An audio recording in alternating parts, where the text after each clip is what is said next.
Greetings, my surname is Mkhize. I am Johannes Mkhize from Mboza Kwamalabu Ilingana, that is where I live right now. I used to live in Kwajobi, that is where I died and God took me. I was not a believer and I did not know God. I knew nothing about God. My wife used to be a believer and we were not able to get a child. She used to attend church at African Gospel Church. As for me, I used to walk on the wrong path, drinking alcohol. I was working and would spend time drinking alcohol. I used to abuse my wife physically and do all sorts of mistreatment on her, but nevertheless she persevered. She never got angry with me or decided to leave me despite the fact that we could not get a child. She continued to persevere even when I mistreated her. When I came home from drinking, I used to fight her and cause trouble. It happened I took my knife out for my wife because we did not get children. When I was drunk I would be rude and not even know what I was doing because of drunkenness. She told me to go ahead and kill her, but I should know that I am killing my cows that I married her with, so I took a knife to stab her, but I heard a voice asking me what I was doing and I no longer saw the knife on my hand. I sat down and asked my wife to forgive me. She forgave me. Then I went to bed drunk. I abandoned her and went to stay at another place. I had an affair with another woman and a misfortune happened. I got sick. My wife prayed for me. She would put me in her prayers and many other things, but I did not care and paid no attention, as I used to think believers are just crazy people, not knowing they are doing God's work. Then there came a time when I was sick. It was on a Monday when I started getting sick. I was taken from where I lived back to my home. My wife received me regardless of me abandoning her, and she took care of me and bathed me. She wanted to take me to traditional healers. I refused. She wanted to take me to doctors, but I refused. She wanted to take me to the hospital, but I told her to leave me alone.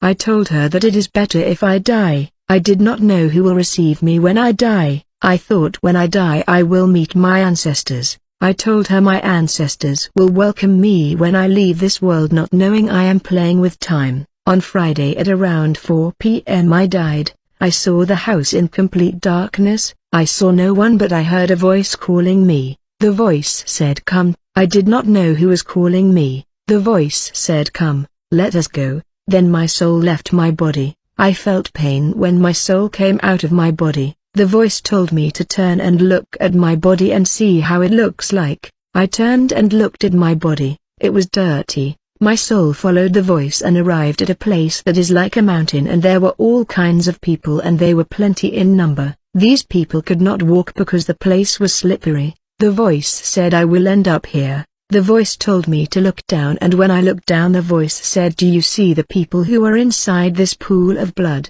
The voice told me that it is blood and inside it is people that used to kill other people. This is their punishment. I saw these people crying. This pool of blood was boiling. I thought to myself that they were burning, but the voice told me, "This is just an example. They are not yet burning, they are still waiting." The voice told me to pass that place because I have never killed anyone on earth. There were many of us. We slipped and we were crying as we were moving to the place. The voice told me, "This place is not slippery. This is because of your sins, because you never loved God." I slipped 3 times and the 4th time I managed to stand up and found the way. I heard the man calling me, "You do not look aside and you do not even look back. You do not even think about your life on earth." The voice told me to come. I was walking on the broad and dark road. The road is not beautiful. You suffer on that road, you get worried. The voice told me, "Come, this is the place you people choose while you are on earth by rejecting God." I followed him. Ahead of me, a beautiful place was unveiled and there appeared many children. The voice told me, "These kids are going to open for me in order to pass through. These are the children of those who do abortions on earth, those who kill children when they are still in the womb." Ahead of me I found another group of children with no bodies but only their heads. These children belong to those who practiced family planning on earth. The voice told me to pass that station because I have never told or made anyone use contraceptives. I passed. As I was walking I was crying. The voice told me not to cry because I am here because of my deeds on earth. I chose this place for myself. Ahead of me I saw a man. He opened for me. He made a hand gesture, pointing where I should go without talking to me, and he closed. I arrived at the stations of this place called Hades. The first station is for those who practice witchcraft, those who ate human flesh while they were on earth. They are bound, they did not do well on earth, they were in great agony and were crying. I was told to pass. The next station I found those who used to be native doctors on earth. They are doing their ancestral dance they used to do on earth. They are in great agony and are crying. I was told that they used to lie to people on earth, robbing people their monies. I passed and there was another station for traditional healers. I was told to pass. I got to the station of people who attended old apostolic church called Zion that used a mixture called Suisho. They used the name of God wrongfully. They are also bound and are crying while using this Suisho. Whatever you use on earth you will continue to use it in the afterlife because it is evil in the eyes of God. I passed that station and I found a place that had a lot of Christians. Their heads were fixed ahead, they don't move, they do not look aside, they are in great agony. I was told that these are Christians from the world, those in front of them are their leaders. They are also crying because of their evil deeds that are out of God's way. I was told they were also bound. Then I was told to pass. I got to another station of those who are called Nazarites, from Nazareth Baptist Church. You are not told that they are Nazarites, you just know by their deeds that this is a certain group of religion. They are also doing their dance and crying. I was told that these are also believers. They are bound because they did not walk according to God's way. I was told to pass and I passed. All along I was walking with this voice. I was also heading to the station that corresponded with my deeds when I was still on earth.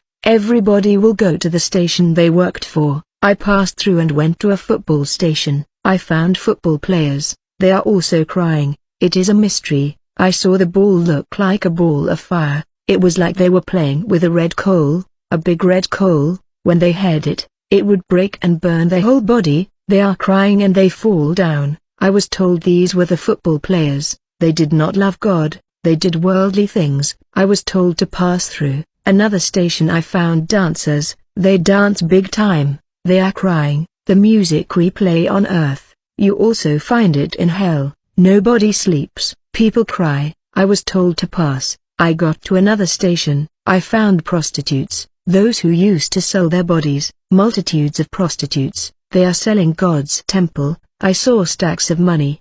The money they got through prostitution. Everyone has stacks of money but it does not help them anymore. They are crying. I was told to pass through. Another station I found smokers. The smoke came out of their eyes and ears and the mouth. Next to them were those who used to sniff tobacco. They are sitting inside the mud of tobacco. Those who sniff it through the nose, put it inside their nostrils. Those who used to eat it, put it in the mouth. I was told to pass. I got to alcohol station. I sat at that station. I was told that this is my place because I used to love alcohol a lot.